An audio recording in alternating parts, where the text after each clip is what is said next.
Hello दोस्तों, मेरा नाम है अमनीर हैदर और आप देख रहे हैं अमनीर हैदर ऑफिशियल यूट्यूब चैनल। जैसा कि टी20 सीरीज़ जो है वो इस उम्मीद के साथ ही ख़त्म हो गई है, इस ख्वाहिश के साथ ख़त्म हो गई है कि बाबर आजम जो है वो टी20 इंटरनेशनल में लीडिंग रन स्कोरर बनेंगे। लेकिन तीसरा और आखिरी टी20 मैच बारिश की नज़र हो गया था, हुआ ही नहीं था, टॉस तक नहीं हुआ था, जिसकी वजह से बाबर आजम अभी भी स्टिल इस लिस्ट में है कि वो सेकेंड मोस्ट रन गेटर हैं टी20 इंटरनेशनल्स में।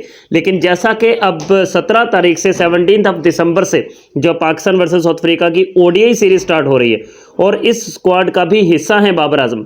तो अब बाबर आजम को ओडीआईज में कौन कौन सी अचीवमेंट्स चाहिए हैं, बाबर आजम को कितने रन्स किस माइलस्टोन को अचीव करने के लिए चाहिए हैं, तो उस पर हम लोग डिटेल के साथ बात करेंगे। अगर आप लोग पहली बार मेरे चैनल पर विजिट करके आए हैं तो आपसे रिक्वेस्ट है कि भाई वीडियो को लाइक और चैनल को सब्सक्राइब आप लोग लाजमी से कर दीजिए।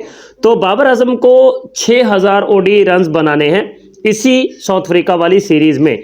लाजमी नहीं है कि इसी सीरीज़ में बनाए बाबर आजम, लेकिन बाबर आजम इस वक्त ओडीआई क्रिकेट में 120 इनिंग्स खेल चुके हैं, 120 मैचेस खेल चुके हैं और 120 मैचेस की 117 इनिंग्स बाबर आजम ने अभी तक खेली है और उनके टोटल रन्स हैं 5809 रन्स।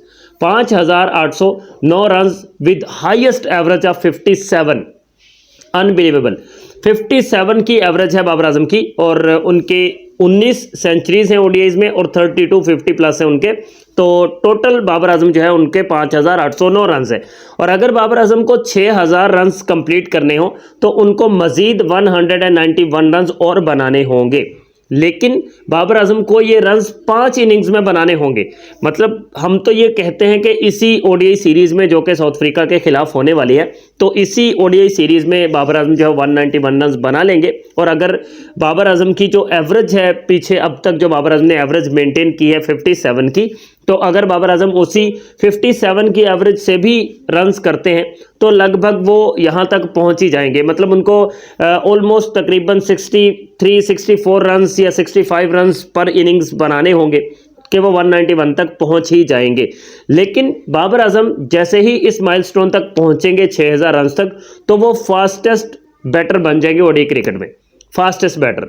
अब तक हाशिम आमला इस लिस्ट को पहले नंबर पर इस लिस्ट में मौजूद हैं। उन्होंने इंडिया के खिलाफ वो मैच खेला था जिसमें उन्होंने 6000 रन्स का माइलस्टोन अचीव किया था और उसके लिए उन्होंने सिर्फ 123 इनिंग्स खेली थी। जबकि सेकंड नंबर पर विराट कोहली मौजूद हैं जिन्होंने 136 ओडीआई इनिंग्स खेली हैं और वो 6000 रन तक पहुंचे थे।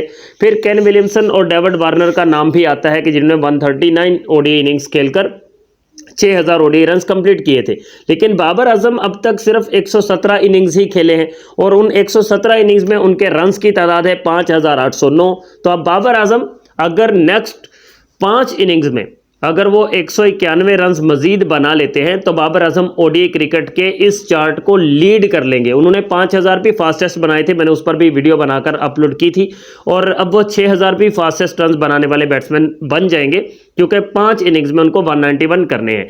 तो हमें बाबर आजम के बल्ले से एक सेंचुरी चाहिए, बिकॉज काफ़ी लॉन्ग टाइम हो चुका है हमने बाबर के बल्ले से सेंचुरी नहीं देखी ओडीआई क्रिकेट में या किसी भी फॉर्मेट में। आई थिंक के शायद लास्ट सेंचुरी बाबर आजम की वही थी जो कि बाबर आजम का इन 5809 रन्स में जो हाईएस्ट है और उनका हाईएस्ट है 158 और वो मुल्तान के स्टेडियम में नेपाल की टीम के खिलाफ बाबर आजम ने किए थे 2023 के एशिया कप में मेरा ख्याल है। और अब तकरीबन 1.5 साल हो चुका है इस बात को कि बाबर के बल्ले से हमें ना टेस्ट में सेंचुरी देखने में मिली, ना ओडीआईज में देखने में मिली, ना टी20 में देखने में मिली। तो अब बाबर को सेंचुरी करनी होगी और बाबर अगर इसी सीरीज़ में 3 मैचेस की सीरीज़ में सेंचुरी कर लेते हैं तो फिर तो 191 जो है वो बहुत ही इजीली अचीव हो जाएंगे। लेकिन इजीली अचीव हो या टफ सिचुएशंस में अचीव हो, बाबर को ये माइलस्टोन भी अचीव करना है और बाबर को फास्टेस्ट ओडीआई बैट्समैन बनना है जो 6000 रन्स कंप्लीट करेंगे, क्योंकि बाबर आजम पहले भी बहुत सारे रिकॉर्ड्स अपने नाम कर चुके हैं,